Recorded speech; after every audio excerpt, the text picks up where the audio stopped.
Au nom du Père et du Fils et du Saint-Esprit. Amen.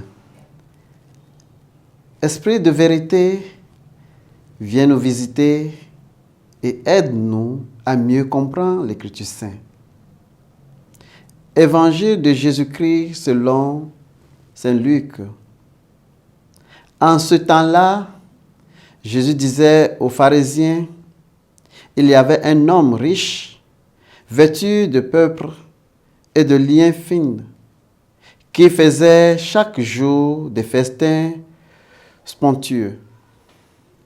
Devant son portail agissait un pauvre nommé Lazare, qui était couvert d'ulcères et aurait bien voulu se rassasier de ce qui tombait de la table du riche. Mais les chiens, eux, venaient lécher ses ulcères. Abraham lui dit, ils ont Moïse et les prophètes qui les écoutent.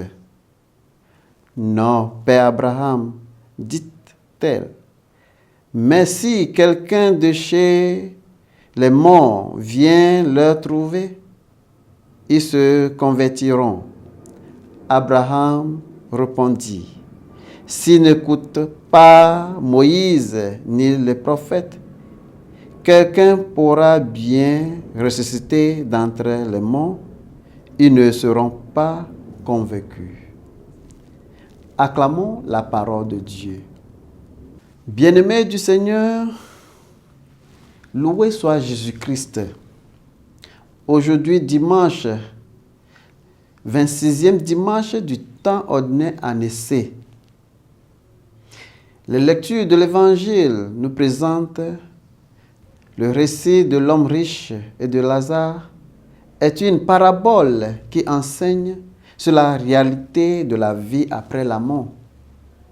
Les conséquences de l'indifférence envers les pauvres et la souffrance absolue des Écritures pour le salut.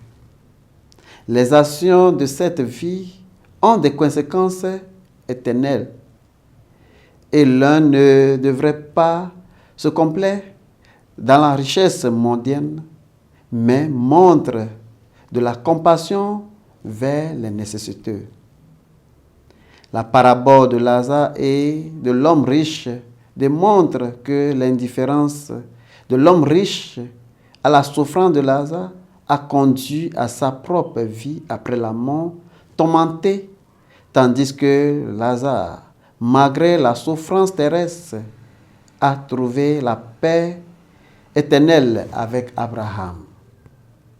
Elle sert de mise en garde contre la vérité et l'indifférence, soulignant que la miséricorde ne sera pas montrée aux imputables et que la manière choisie par Dieu pour atteindre les pécheurs à sa parole. L'Évangile montre que la richesse terrestre ne garantit pas une vie après la mort favorable et contraste la vie luxurieuse de l'homme riche avec la souffrance de Lazare, montrant un reversement complet de leur fortune dans de là. Le jugement éternel de Dieu a tout à voir avec la manière dont nous utilisons la richesse de cette vie. Si nous prêtons attention à ceux qui sont moins fortunés parmi nous, nous serons sauvés. L'égoïsme peut nous faire perdre notre vie et notre âme. Au nom du Père et du Fils et du Saint-Esprit. Amen.